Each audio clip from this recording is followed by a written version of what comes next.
Terima kasih Bapa.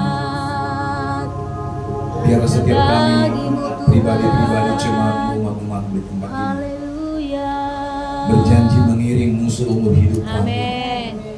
Berjanji untuk sepakat melaksanakan ketentuan daripada-Mu, firman-Mu yang menjadi Tuhan, terang bagi jalan kami, suluh bagi jalan kami, bahkan kekuatan, penghiburan, kesembuhan bagi kami. Ajar setiap kami terus untuk Tuhan duduk diam di kaki-Mu, mendengarkan setiap pesan-pesan-Mu, sehingga setiap kami Tuhan umat-umat-Mu terus diperlengkapi menjadi umat yang layak bagi kerajaan surga. Terima kasih Bapak. Pagi hari ini berkata-katalah, pagi hari ini berfirmanlah, nyatakan sesuatu bagi setiap kami yang menjadi pegangan dalam hidup kami, bahkan memberikan Tuhan penerangan, keterangan dalam hidup kami yang dalam kegelapan. Bahkan Tuhan memberikan kekuatan bagi kami di jalan kami yang licin, sehingga kami tidak terjatuh dalam hidup ini. Sekalipun tantangan pergumulan begitu banyak, tetapi kami percaya bersama dengan Yesus kami mendapat kekuatan yang baru. Engkau hiburkan setiap hati yang sedih, Engkau kuatkan hati yang lemah, bahkan Kau hiburkan hati yang bersedih, sehingga kami senantiasa bersuka cita, bahkan dengan takut gentar datang kepada Tuhan. Berfirmanlah Tuhan, kami murid-murid-Mu, jemaat-Mu, akan duduk diam mendengarkan pesan-pesan-Mu.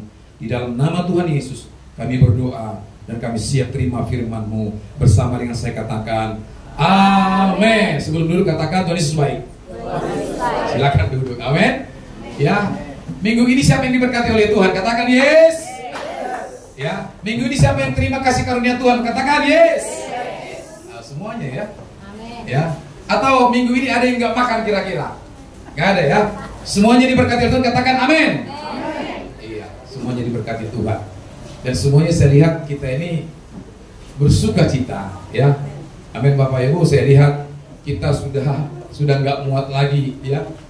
Doakan Bapak Ibu pekerjaan Tuhan ini, pelayanan Tuhan ini, konsep pemikiran yang diberikan Tuhan juga begitu luar biasa kepada kita, bahkan sampai nanti kepada gereja yang akan kita bangun juga Tuhan kasih konsepnya di dalam alam roh dan pikiran kita. Bahkan walaupun kita hari ini menyewa gedung gereja ini, ya konsep kita juga sudah mengarah ke sana. Nanti kita buatkan air conditionernya supaya sejuk. Ya, tadi kalau saudara lihat single kita luar biasa, basah saudara semua. Ya, mana ibu yang tadi? Ya, panel basah semua karena begitu antusias, begitu bersuka cita menyembah Tuhan. Amin. Panas, ya panas. Ya. Semua juga keringatan, tetapi saudaraku kita akan terus dibakar oleh Tuhan sampai kita mengalami kemurnian. Amin. Nanti kita doakan juga, kita kasih kaca di depan supaya AC-nya jangan lari. Semuanya sudah kita konsep, tetapi biarlah rencana Tuhan yang jadi. Karena tanpa Tuhan Bapak Ibu, ya semuanya akan sia-sia. Jadi kita libatkan Tuhan dan kita masih bekerja bersama-sama menabung dalam pekerjaan Tuhan supaya kita sama-sama diberkati, sama-sama bertumbuh, sama-sama berkembang, sama-sama menikmati anugerah Tuhan dan kebaikan Tuhan. Amin Bapak Ibu. Nah hari ini kita belajar bagaimana mengubah pola pikir, bagaimana memakai pikiran Kristus itu ada di dalam diri kita. Saya yakin mungkin ada perbedaan, ada katakanlah dinamika pemikiran dari semua jemaat Tuhan atau hamba Tuhan. Gimana nih kita bisa memiliki pikiran Kristus? Ya, ada pertanyaan begitu kan? Atau jangankan pikiran Kristus, pikiran suami kita aja nggak bisa kita pakai. Ya, pikiran istri kita saja nggak bisa kita pakai. Tapi hari ini ayat firman Tuhan berkata kita harus memiliki pikiran Kristus. Ya, gimana caranya ini? Pikiran Kristus. Alkitab katakan bagaikan bumi dan langit begitu jauhnya pemikiran kita dengan Tuhan. Tetapi dalam perjanjian baru dikatakan kita harus memiliki pikiran Dia. Supaya apa? Lewat pemikiran Dia, lewat pikiran Tuhan ini kita bisa dituntun untuk terus menjadi serupa dan segambar dengan Tuhan. Amin. Karena hanya orang yang memiliki pikiran Kristus bisa menjadi serupa dengan Kristus dan layak untuk masuk dalam kerajaan kekal. Amin Bapak Ibu. Nah kita buka dalam kitab surat ya Rasul Paulus ke jemaat di Kolose. Pasal pertama. Ya sambil menunggu firman Tuhan ini saya juga mengucapkan terima kasih ya kepada jemaat Tuhan, hamba-hamba Tuhan juga di tempat ini yang terus berdoa dan juga menaruh dalam kasih sampai di 3 tahun ini menjelang 3 tahun kita masih bisa melayani Tuhan dengan luar biasa. Tetap Bapak Ibu berjuang dalam iman, tetap semangat melayani Tuhan. Ya, Alkitab berkata upah kita besar di surga. Ya, sama-sama kita baca Kolose pasal 1, pasal 3 ayat 1 dan sampai 4. Karena 4 ayat sama-sama kita baca 1, 2, 3 ya. Karena itu, kalau kamu dibangkitkan, carilah perkara yang di atas, di mana Kristus ada, duduk di sebelah kanan. Ayat 2, pikirkanlah perkara yang bukan yang di bumi. Sebab kamu telah mati dan hidupmu tersembunyi bersama dengan Kristus di dalam Allah. Apabila Kristus yang adalah hidup kita menyatakan diri kelak, kamu pun akan menyatakan diri bersama dengan Dia dalam kemuliaan. Amin Bapak Ibu. Ini surat Rasul Paulus kepada jemaat di Kolose, supaya jemaat di Kolose ini ya, bahkan kita juga yang mendengarkan, memikirkan perkara-perkara yang di atas, bukan yang di bumi. Ya, kalau pikiran Kristus tidak ada dalam diri kita, nggak bisa kita memang memikirkan perkara yang di atas. Nggak bisa. Ya, hanya orang yang berasal dari Dia yang akan kembali kepada Dia. Hanya orang yang memikirkan tentang Dia yang akan berpikir tentang Dia, saudara. Amin. Ya, kalau kita belajar memikirkan perkara yang di atas, maka Tuhan akan berikan kepada kita perkara-perkara yang di bumi ini yang menurut kita nantinya itu mustahil. Tetapi karena kita memikirkan perkara-perkara di atas, Tuhan juga akan selesaikan seluruh perkara kita yang ada di bumi ini. Amin Bapak Ibu. Nah, Rasul Paulus juga ya pernah menyebutkan ini di sebuah suratnya dalam 1 Korintus pasal 2 ayat 16. Paulus mengutip kitab Yesaya di 40 ayat 13 dan membuat pernyataan mengenai semua orang percaya, dan Paulus berkata, kami memiliki pikiran Kristus. Ya, dan orang-orang pada zaman itu mendengarnya marah. Ya, bagaimana seorang manusia, hikmat manusia bisa mengerti pikiran Tuhan? Ya kan? Ya kan? Apa sih definisi pikiran, saudaraku? Pikiran adalah, ada yang tahu? Pikiran adalah merupakan salah satu yang membuat ada ide, ada gagasan, ada opini, ya, yang keluar dari diri kita. Dan area peperangan manusia, pusat pemerintahan manusia itu ada di dalam pikiran. Makanya Roma 12 ayat 1 dan 2 berkata, ubahlah pola pikirmu, ubahlah caramu memandang, ubahlah paradigma. Itu kan bicara pola pikir. Supaya apa? Supaya kita ngerti tentang Tuhan, ngerti siapa Dia, sehingga tidak ada yang murtad. Ya, saudara lihat bagaimana hari-hari ini figur-figur di Indonesia ini pada murtad, ya, betul ya? Ninggalin Yesus, bangga lagi saudara. Ya, bangga lagi. Dan lain sebagainya. Ada banyak orang-orang kaya, orang-orang yang terpandang, public figure. Ya, Bapak Ibu saudaraku, semuanya termasuk harta mereka itu tidak bisa menjamin mereka nantinya balik lagi ke surga kalau nggak bertobat. Ya, nggak bisa. Jadi kita harus memakai pikiran Kristus supaya ngerti kehendak Tuhan. Amin. Nah, di sini dituliskan saudaraku, ya, mempunyai pikiran Kristus berarti kita memahami rencana Allah di dalam dunia ini. Ya, memuliakan dirinya, memulihkan segenap ciptaan kepada keindahan asalnya, dan menyediakan keselamatan bagi orang yang berdosa. Inilah juga bagian daripada pemikiran Kristus. Bagaimana mengembalikan seluruh apa yang Tuhan berikan ini, yang dicuri si iblis, yang dicuri si jahat, untuk kembali kepada Dia. Amin. Bahkan manusia juga. Manusia itu kalau kita lihat prosesnya penciptanya, sebenarnya kita ini kan dari Dia. Ya, dihembuskan nafas hidup, nafas dalam bahasa Ibraninya. Ya, kemudian apa? Dibentuk oleh Dia. Tetapi oleh karena pelanggaran, pemberontakan manusia, makanya kita sampai saat ini jatuh di dalam dosa. Awalnya Allah tidak menciptakan kita mati. Awalnya Allah tidak menciptakan kita hidup dalam penyakit, kemiskinan, enggak. Tetapi karena pemberontakan kita lah yang membuat kita seperti ini, yang membuat orang menderita, yang membuat orang sakit, sehingga juga bisa meninggal.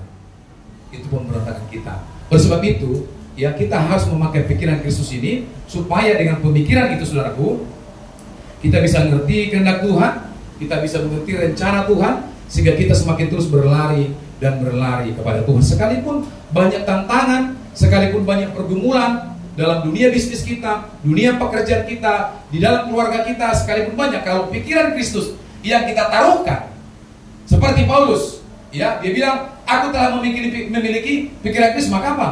tantangan tidak pernah menghalangi Paulus untuk mengabarkan Injil. Amin.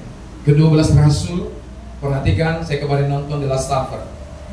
Ya, The Last Supper itu tayang di Maret kemarin. Dan saya nonton, Bapak Ibu, memang ada dua yang saya lihat yang dimunculkan dalam film ini, yaitu satu murid Petrus, yang kedua Yudas. Kemudian yang kedua adalah temanya yang selalu didengar adalah tentang roti hidup. I am the bread. Ya, aku adalah roti hidup. Barang siapa yang memakan aku, maka dia tidak akan mati selamanya. Itu terus, maka sampai perjamuan juga adalah supper itu, Yesus terus menggaungkan tentang roti hidup. Ya kan? Nah, perbedaannya adalah dari 11 rasul ini kepada Yudas. Perhatikan, Yudas punya pola pikir yang berbeda. Ya, Yudas memikirkan perkara-perkara yang dibawa ketika iblis mulai menggoda dia. Ya, Yudas diberikan Yesus sebagai tugas dan sebagai apa? Bendahara gereja, bendahara para murid. Ya, itu tugas daripada si Yudas. Iblis datang.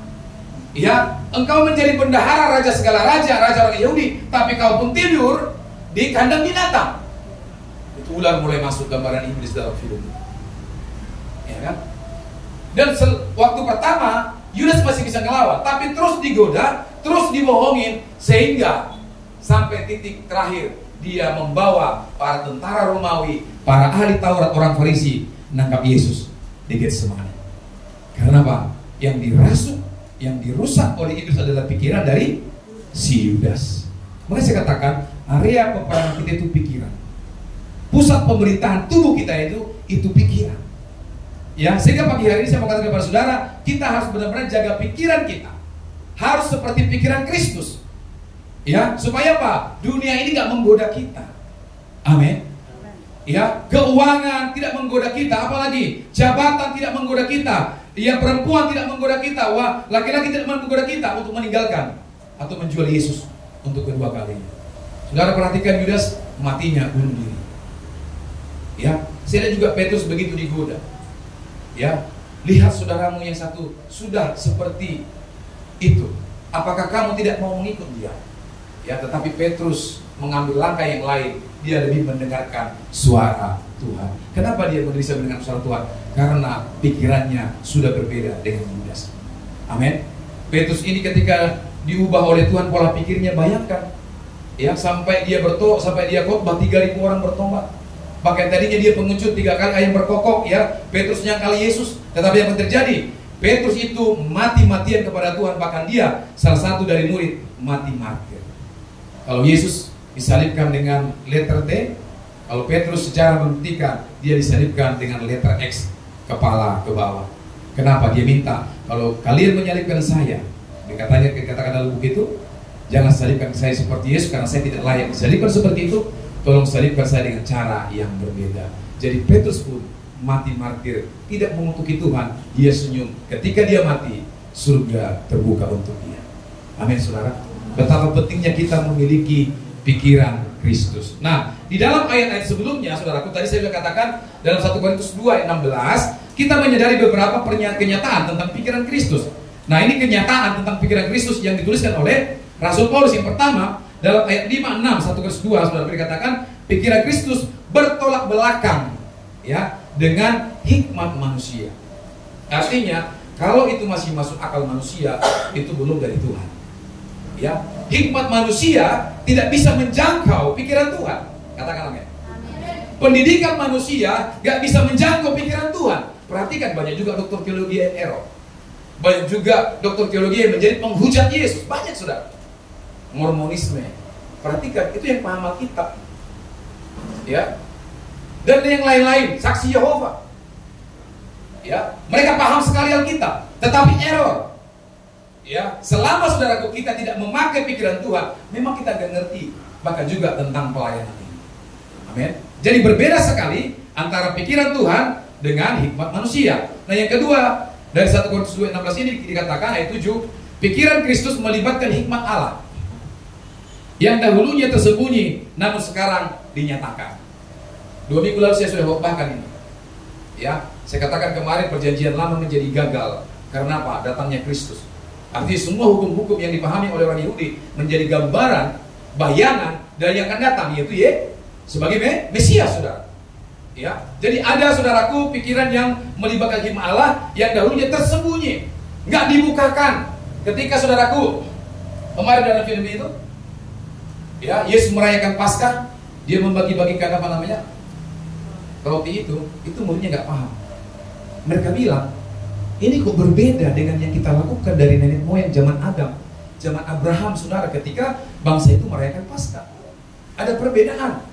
Ya, dalam Paskah yang dipotong adalah anak domba, darahnya dioleskan. Tetapi sekarang Yesus berkata, bukan, ini adalah tubuhku. Roti ini tubuhku, kalau kau makannya kamu nggak mati. Ada yang berbeda. Yang tadinya tersembunyi dibukakan. Ya, mereka nggak paham. Kedua rasul itu bukan orang kaya, tetapi mereka orang pintar. Orang Yahudi, Bapak Ibu, sebelum masa dewasa, mereka akan diajari Taurat. Harus khatam Taurat, harus khatam Talmud, harus khatam juga Mazmur Daud. Karena mereka nyanyi menyembah pakai Mazmur. Nggak seperti kita. Mereka teratur nadanya.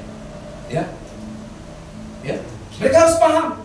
Jadi ketika Yesus memberikan suatu gambaran pemahaman yang baru, mereka terkejut. Ya, bahkan Yesus pun mereka tidak kenal. Kalau Farisi kenal Yesus, kira-kira Yesus dibunuh nggak? Disalibkan nggak? Enggak. Yesus bilang ketika ditangkap di Taman Getsemani, setiap hari aku mengajar kamu di bait Allah, tetapi sekarang kenapa kau tangkap saya? Ya kan? Yesus itu ngajar setiap hari di bait Allah, dan orang banyak tercengang dengan ajarannya. Tapi kenapa di malam terakhir itu mereka harus tangkap dia? Bukankah bisa ditangkap ketika mereka di bait Allah? Yesus di bait Allah mengajar, bisa. Tetapi supaya genap seluruh penyataan Allah kepada para nabi. Supaya Alkitab ini jangan bohong. Supaya Elohim ini jangan bohong kepada para nabi ketika menyampaikan setiap kata dan kata. Jadi seluruh benang merahnya harus ada prosesnya, ada progresnya. Gak boleh loncat, saudara. Step by step. Kalau dia loncat kan, gampang kan, gak perlu salib. Aku Tuhan, mati yang sulit, bisa aja mati kan. Tapi dia taat kepada Bapaknya, sesuai apa yang diberikan Bapaknya kepada para nabi. Nah, yang ketiga, apa kenyataan tentang pikiran Kristus?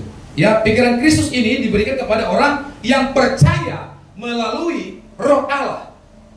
Artinya Bapak Ibu, kalau kita tidak percaya kepada Roh Kudus, ya, kita tidak mengagungkan Roh Kudus, maka kita nggak bisa ngerti pikiran Tuhan.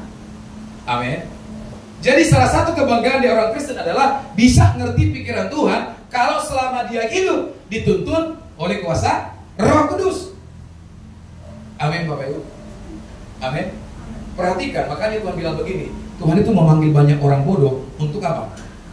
Untuk apa? Mempermalukan orang-orang pintar kan? Kenapa mereka bisa bodoh? Karena apa? Ada kuasa Roh Kudus. Ketika Roh Kudus menyatakan diri kepada mereka, mereka bisa pintar. Amin. Dan orang-orang yang penuh dengan Roh Kudus, mereka pintar-pintar. Dia tuh orang Israel.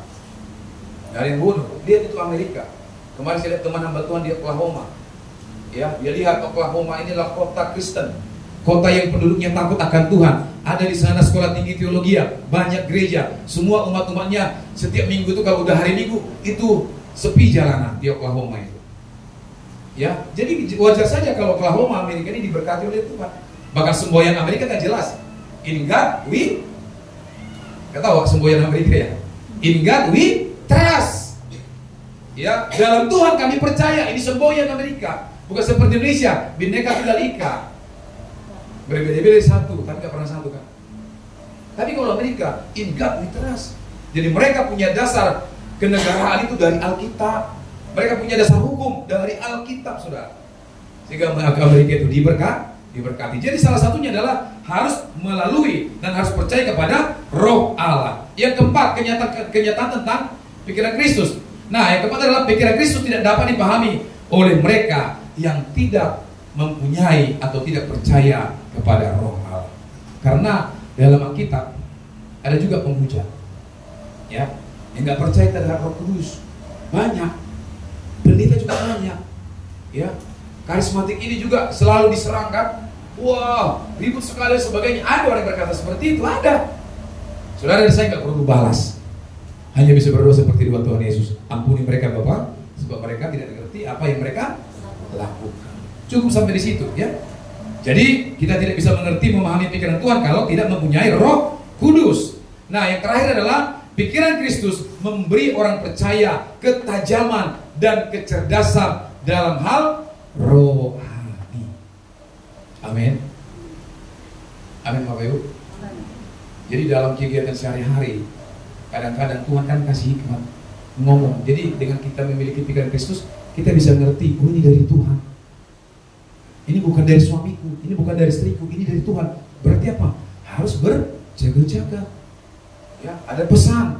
Nah, kadang Bapak Ibu, ya seperti kata Bapak Gembala kita, kadang kita nggak tahu Yesus itu sebenarnya ada di sekeliling kita, bahkan ada dalam hati kita. Tetapi kan selalu kita buat dia pasif, ya kan? Kita nggak pernah manggil dia, ya kita nggak pernah menyembah dia karena pikiran kita tidak dikendalikan oleh pikiran Kristus.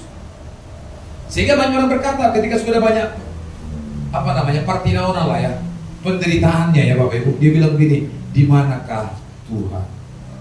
Saya berharap jemaat Tuhan di tempat ini tidak ada lagi berkata kalau banyak penderitaan, di dia ada Tuhan. Ya, kalau masih ada orang berkata di mana Tuhan itu, ya saya harus baptis saudara sekali lagi supaya pikirannya dibersihkan. Amin. Jadi kalau pikiran Kristus sudah dalam diri kita, melihat persoalan pergumulan itu beda Bapak Ibu. Ya, amin. Berbeda. Sekalipun tantangan dia banyak, pergumulan dia banyak, kalau sudah ada pikiran Kristus, oh ini beda. Ya, kita harus lebih nurut kepada pikiran Tuhan daripada pikiran kita sendiri. Amin. Nah, kembali kepada slide ini saudara. Ya, dikatakan salah satu hal yang tidak terpisah dari kehidupan manusia adalah pikiran. Amin. Kalau manusia tanpa pikiran, bisa saudara gambarkan? Kalau manusia tanpa pikiran, saudara bisa tahu apa dia? Orang gila, ya kan? Jalan-jalan, jumpa tiang listrik dia senyum, ya kan? Jumpa monyet dia ketawa, halo katanya kan? Ini nggak ada pikiran ini. Artinya apa? Kalau manusia itu tanpa pikiran, maka dia bukan manusia, bahkan juga dia mayat, saudara. Amin. Ya, nah pikiran itu tidak bisa terpisah dari kehidupan seorang manusia. Nah, di sanalah manusia memahami sesuatu di pikiran. Ya, kemudian apa yang kedua? Menganalisa apa? Sesuatu itu di pikiran. Kemudian apa? Mempertimbangkan sesuatu itu di pikiran. Contoh, ini kan liburan. Kita ini mau jalan nggak sama anak? Jalan nggak? Itu di sini apa di sini? Di pikiran, ya kan? Ibu-ibu beli sayur, beli cabai ke pasar kan? Nah, tentu yang dipilih apa? Sayuran apa yang busuk atau yang bagus? Ada ibu-ibu memilih di sini untuk beli sayuran atau cabai, ke rumahnya dipilih yang busuk? Itu nggak ada pikiran itu. Yang punya pikiran dia akan menganalisa, ini cabainya bagus enggak? Bahkan ditanya dari mana nih cabai datang? Ya. Kemudian sayur, ini sayurnya bagus enggak? Ada ulatnya enggak? Diperiksa. Itu analisanya ada di dalam pikiran, diidentifikasi di pikiran. Ya, mempertimbangkan. Hari ini saudara saya memberikan persembahan. Itu di sini pertimbangan. Aku ini berikan persembahan enggak hari ini? Beri enggak ya? Beri enggak. Makanya waktu sekolah minggu kami, sekolah minggu di gereja Klang, waktu masih anak-anak kasih persembahan begini dulu. Kasih enggak? Kasih enggak? Kasih. Diputar. Enggak, kasih enggak? Kasih enggak. Enggak tahu jawabannya kan? Karena dia ganjil. Ya lalu kita bilang apa? Enggak. Sehingga apa? Pilihan persembahan yang diberikan mama itu kita beli untuk betapa berdosanya anak-anak. Tapi puji Tuhan masih diampuni karena aku masih anak-anak rohani. Tapi kalau ada orang dewasa rohani bilang begitu, kasih enggak? Kasih enggak? Jadi kita lagi enggak kasih. Ini kan sudah menjadi persoalan. Amin. Orang yang dewasa rohaninya, pikirannya pasti dikontrol oleh Tuhan. Walaupun tantangannya banyak, enggak masalah. Aku ini memberi bukan untuk gereja kok. Aku ini memberi bukan untuk siapa. Aku berikan untuk Tuhan kok. Ya, kalau seperti itu konsep kita, ya saya percaya kita semuanya mengerti pikiran Tuhan. Kalau memang Tuhan sanggup memberkati gerejanya itu dari memakai banyak orang. Elia di Sungai Kerit, ketika dicari Raja Ahab dan Izebel untuk dibunuh, karena membunuh nabi-nabi Baal 360 orang banyaknya, dia dicari, dia lari, ketakutan, dia bersembunyi di mana? Di Sungai Kerit. Saya mau tanya, orang Yahudi yang percaya Elohim gak yang bantu dia? Enggak. Siapa yang bantu Elia? Burung gagak yang disuruh Tuhan bawa makanan kepada dia. Sehingga dalam pelariannya, persembunyiannya, Elia gak mati. Amin. Tapi bagi kita, jangan sampai burung gagak Tuhan kirim bantu kita. Amin. Jangan sampai. Ya, saya yakin pergumulan banyak. Kalau kita ngerti pikiran Tuhan, Tuhan akan pasti berikan jalan keluar. Ya, menganalisa juga, kemudian mengambil keputusan atau pilihan. Jadi keputusan pilihan itu di pikiran. Amin. Saya yakin teman-teman yang mualaf ini juga seperti itu. Saya juga ada teman dilihat ada daya mualaf, dia pasti pikiran begitu. Ikut tinggalkan Yesus apa ikut si M, tinggalkan M apa ikut si Y. Itu terus, itu di sini Bapak Ibu. Jadi nggak salah Paulus kasihkan ayat itu di dalam Roma 12. Tetapi berubahlah, metanoialah saudara. Ya, dari pikiran yang lama menjadi pikiran yang baru yang dipimpin oleh Roh Kudus. Supaya dunia ini tidak membawa kita kepada kebinasaan. Perhatikan, saya baca banyak berita. Dunia ini kan betul sesuai yang dikatakan oleh Alkitab akan menuju kepada kehancuran. Kalau sempat nanti $1 20.000, saudara bisa saja. Dan mungkin pendeta yang khotbah sekarang ini akan ke depan tidak akan dipakai. Kenapa? Teknologi AI akan mengalahkan seluruhnya. Ya, AI nggak bisa dibohongi ketika sudah disetting. Pendeta, ya, hamba Tuhan kalau khotbah masih bisa kosong, masih bisa bohong, masih. Kalau AI nanti tidak akan bisa, akan digantikan robot. Dan pakar ekonomi bilang begini, yang akan bertahan nanti adalah perkebunan, pertanian, dan teknikal. Jadi kalau saudara punya anak, sekolahkanlah untuk ini, jangan administrasi, nanti robot yang gantikan semua. Dunia ini akan menuju ke sana. Jadi kalau sekarang Bapak Ibu kita tidak berubah pola pikir kita ikut Tuhan, ya, nanti bisa kita kecewa dan akan dibakar selamanya. Tantangan akan ke depan. Ya, nanti akan, sekarang sudah coba kan di Cina, driver taxi Grab itu udah mulai robot. Ya, SIM saudara, SIM saya nggak akan berlaku mencari uang. Jadi kalau ada sekarang bertani, berkebun orang, gak usah ketawain. Mereka yang bisa bertahan nantinya. Jadi kalau ada kosmo, ada budget saudara, belilah lahan. Undanglah saya supaya saya doakan lahan itu kan, supaya berkabul itu. Ya kan? Nanam cabai, nanam sawit, nanam karet, nanam apa, ini yang tidak akan ini. Yang tidak akan, sekarang coba lihat dolar, ngeri. Ya, dengan kebijakannya Trump melepaskan seperti itu, Cina nggak mau diam. Dia buat juga regulasi. Jadi negara-negara apa namanya berkembang ke bawah termasuk kita, inilah yang menjadi korban. Ya, nah, kita tidak tahu dunia ini, tapi yang kita tahu kalau kita pulang, kita kembali ke surga. Yakin ke surga Bapak Ibu? Amin. Jadi saya mau lihat nanti, jangan saya lihat. Tuhan mau lihat kita kalau kita pulang sudah jadi mayat, senyum kita. Kemarin Ibu Pasar Ibu meninggal, senyum dia. Dulu Pak Eskalaya yang juga polisi meninggalkan, ya, sebagai senior saya juga dalam pelayanan, dia senyum. Kenapa? Mayat itu bisa senyum karena ketika dia mau berpisah dengan tubuhnya, dia tahu kemana dia akan pulang. Amin. Saya dan saudara harus tahu kemana pulang.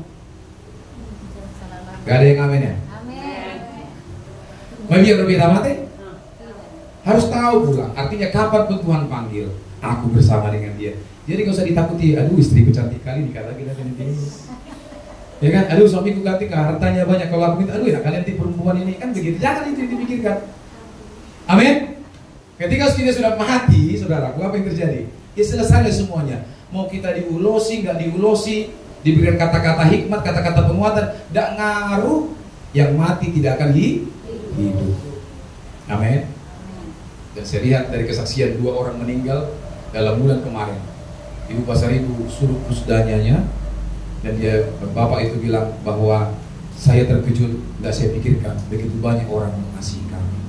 Kemarin anak gembala pembina kita Pak Gunawan Panggabean surplus 250 juta.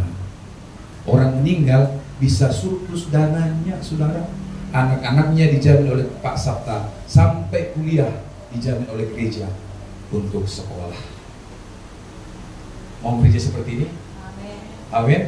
Penghiburan rasa KKR. Gak ada yang nangis. Nangis pun ada karena apa? Bersyukur kepada Tuhan. Ya, kita mati dalam Tuhan. Ya kan? Ya kan Bu, batu bara? Udah tahu Ibu mau kemana nanti? Ya harus pastikan. Surga Bu ya.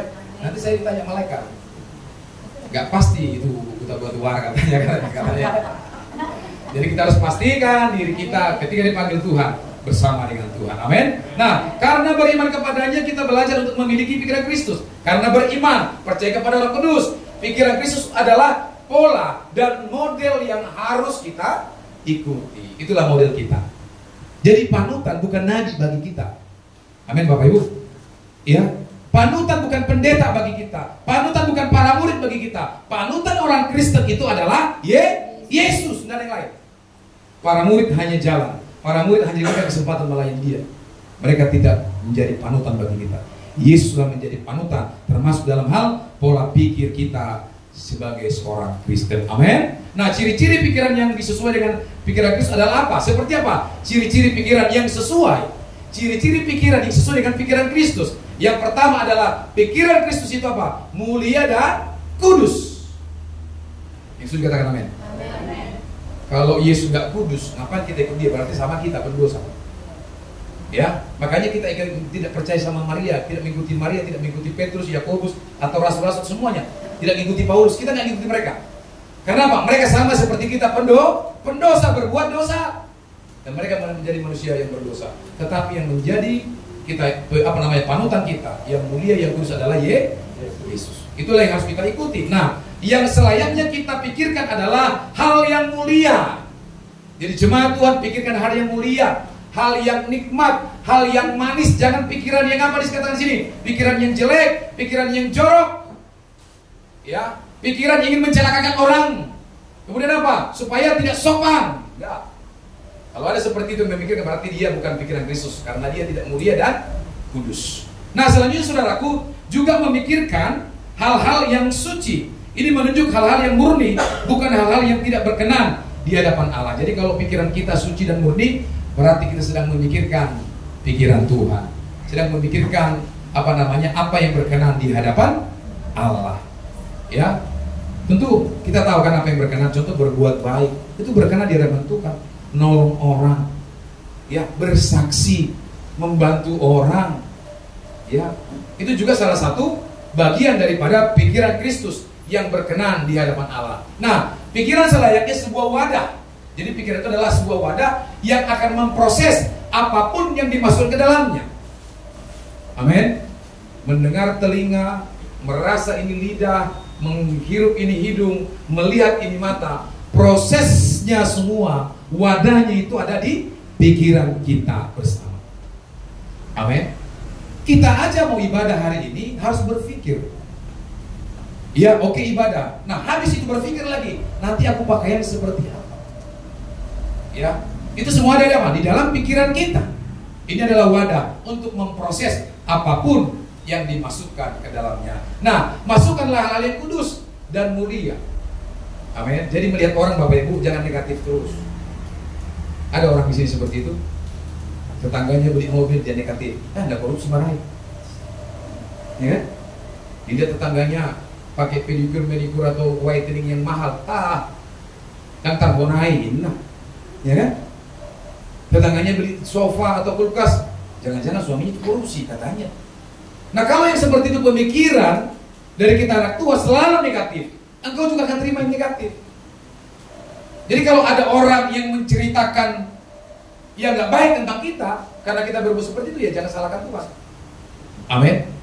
Jadi kalau orang diberkati, ya, kalau orang menerima sesuatu yang baik, maka outputnya juga akan baik. Karena itu proses dari pikiran, mata, hati, dan sebagainya. Amin. Nah, next slide. Nah, yang kedua adalah, ya, seperti apa saudaraku ciri-ciri pikiran yang sesuai dengan pikiran Kristus. Yang kedua adalah serba mungkin. Ada lagu pujian kita kan, bagi Tuhan tak ada yang mustahil. Benar gak ini kira-kira Bapak Ibu? Benar ini, nah? Benar? Nah, kalau kita berdoa, Tuhan aku jangan mati, terus mati, ini berlaku gak pujian? Gak ada yang mustahil Tuhan. Mamaku ini sembuh, rupanya mati. Gimana sebagai pikiran Kristus kita ingin memilikinya? Pendapat kita tentang itu. Kan kita percaya bahwa bagi Tuhan serba mungkin. Tetapi ketika kita berdoa, bagi Tuhan tidak ada yang mustahil, kita nyanyi sembuh, meninggal. Di sini terkadang iman seseorang bisa goyang. Maka kalau tidak pikiran Kristus yang berkata serba mungkin, kita akan murtad. Kita akan nyalahkan Tuhan. Di mananya Tuhan berada? Engkau bilang tidak ada yang mungkin bagimu, tetapi aku berdoa bagi anakku, bagi mamaku, bapakku. Kok meninggal? Dia bisa saja ninggalkan Tuhan.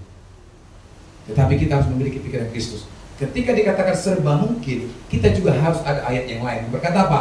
Semuanya ada dalam kedaulatan Tuhan. Beberapa tahun yang lalu seorang pendeta meninggal serangan jantung. Jemaat begitu mengasihi Pak Pendeta ini, gembala ini, saudara. Gak usah sebut namanya. Dari semua penjuru datang, ribuan jemaatnya.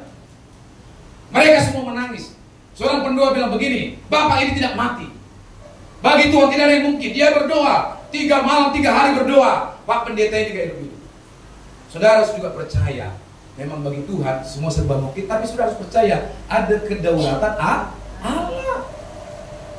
Amin. Ya, kita harus pahami itu supaya jangan sesat, supaya jangan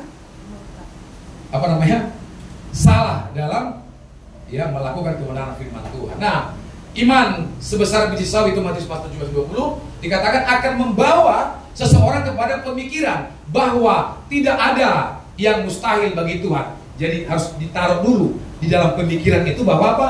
Bagi Tuhan tidak ada yang mustahil. Yang tidak ada menjadi ada, itu ya ada. Amin. Amin, saudara. Ya, kalau Tuhan sembuhkan, saudaraku yang diberkati Tuhan, coba perhatikan teman-teman kita yang siapa yang pernah sakit di sini? Semua pernah sakit. Berdoa sembuh enggak? Iya sembuh ya. Habis sembuh sakit lagi enggak? Sakit. Ya. Kesembuhan itu sifatnya sementara. Amin. Semua yang disembuhkan Tuhan dalam Alkitab, termasuk 10 orang kusta, termasuk juga perempuan yang pendarahan, termasuk Bartimeus yang buta, termasuk yang lain. Di mana mereka sekarang? Mati. Jadi sifatnya itu adalah sementara. Makanya saya katakan jangan cari Tuhan dengan mencari mukjizat. Dumar sahid waktu di bata, dumar sahid kejar tanya Tuhan enggak. Amin. Ya. Jadi kita harus percaya bahwa bagi Tuhan itu semuanya serba mungkin, tidak ada yang mustahil selama kita percaya. Amin Bapak Ibu. Ya, mesti demikian. Keadaan tidak ada yang mustahil, yang serba mungkin. Ini tentu saja yang tidak bertentangan dengan kehendak Tuhan. Carilah kehendak Tuhan, hiduplah di dalam kehendaknya itu dan alami bahwa hal-hal yang mustahil diubahnya menjadi mungkin di dalam kehidupan setiap kita. Amin Bapak Ibu.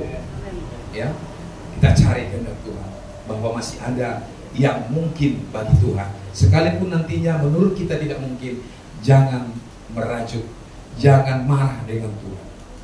Tetapi kita percaya karena Allah itu Maha Kuasa, Dia sanggup mengadakan yang tidak ada menjadi ada. Nah, yang ketiga Bapak Ibu, yang terakhir adalah ciri-ciri pikiran yang sedang dipikirkan Tuhan Yesus. Yang ketiga adalah kita harus mementingkan orang lain. Ini salah satu pemikiran Kristus, di mana sepanjang hidupnya Yesus itu memikirkan orang lain. Amin. Kitab Kisah Rasul menyaksikan bahwa setiap hari Yesus itu berjalan mengunjungi orang, setiap hari berbuat baik dan menyembuhkan banyak orang. Amin. Artinya Yesus hadir di dunia sebagai Allah, sebagai Tuhan, bahkan sebagai manusia Allah. Dia mementingkan kepentingan orang lain, tidak dirinya. Sampai di kayu salib juga dia tidak mementingkan dirinya, sekalipun ibunya melihat dan ibunya menangis dan para saudaranya menangis. Dia tidak pernah sampai ke titik darah penghabisan, nafas terakhir. Dia selalu memikirkan orang lain. Amin. Kalau di antara kita Tuhan kasih pemikiran, masih memikirkan orang tua, memikirkan kebutuhan anak, memikirkan istri, memikirkan suami, memikirkan keluarga, memikirkan pelayanan, hamba Tuhan, bagaimana bisa menolong, ya, itu juga bagian daripada pemikiran Tuhan. Itu pikiran Kristus. Ya, di mana dia mementingkan orang lain juga dalam kehidupan berkomunitas bersama-sama dengan anggota tubuh Kristus yang lain. Salah satu syaratnya adalah dengan menjaga kesatuan hati. Saya percaya sinode tidak sembarangan kasih ini. Gereja sangat gampang dihancurin, gereja sangat gampang untuk tidak satu hati karena uang. Amin. Karismatik GBI juga mengalami. Beberapa minggu yang lalu saya lihat di sebuah media sosial, seorang gembala sidang itu diusir dari gereja, dituduh memakai uang, dituduh korupsi. Ya, ada jemaat mempermalukan hamba Tuhan, jadi itu sering terjadi. Ya, di dunia ini bahkan pendeta juga memenjarakan pendeta, ada di GBI ada. Saya suka tahu ya, pendeta memenjarakan pendeta. Ngeri nggak? Ya kan? Tetapi Yesus, dia memberikan belas kasihan, memikirkan orang. Jangan sampai orang berdosa ini dia hukum, karena dia datang bukan lagi sebagai hakim. Ya, dia datang sebagai Bapa kepada kita untuk membawa kita kepada kesempurnaan itu. Amin. Nah, kesehatan diawali dengan cara berpikir benar. Harus benar nih. Kalau ada yang berbeda sama ke-12 rasul itu, ada kan yang berbeda? Petrus itu marah loh. Ketika dalam perjamuan terakhir dengan Yesus, Yesus bilang begini, dari antara kamu ada satu pengkhianat. Itu dia bilang. Para murid gusar, isi malihitan orang, siapa yang dicurigai oleh Yesus di antara kita menjadi pengkhianat di antara. Ya kan? Yesus sudah tahu isi hati daripada si Yudas.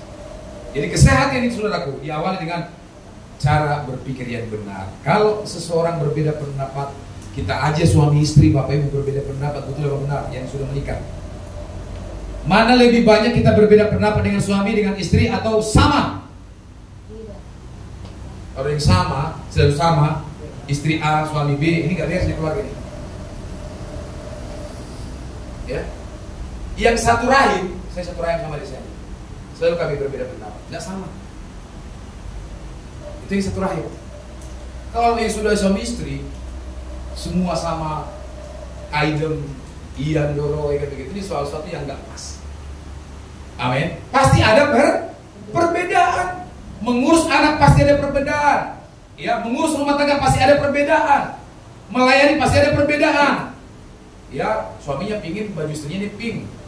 Ya, istrinya nggak suka yang pink, suka yang orange. Ini udah berbeda.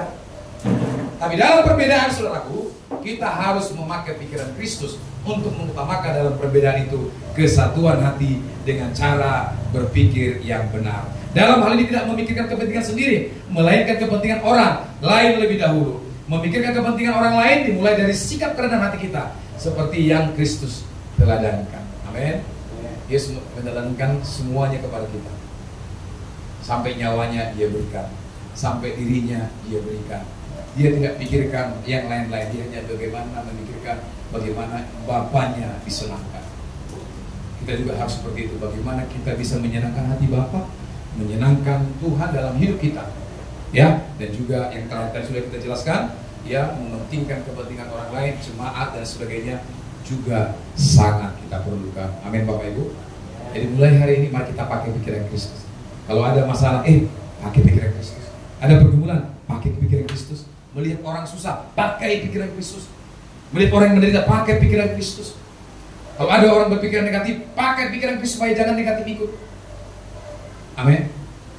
Jadi segala sesuatu kita lihat dari bagaimana Allah memandang, Allah mendengar, Allah berpikir. Maka saya yakin Bapak Ibu, seluruh hidup kita ini akan dipimpin menjadi umat yang layak untuk kemuliaan bagi nama Tuhan. Amin. Tuhan berkati, bangkit berdiri bersama dengan saya.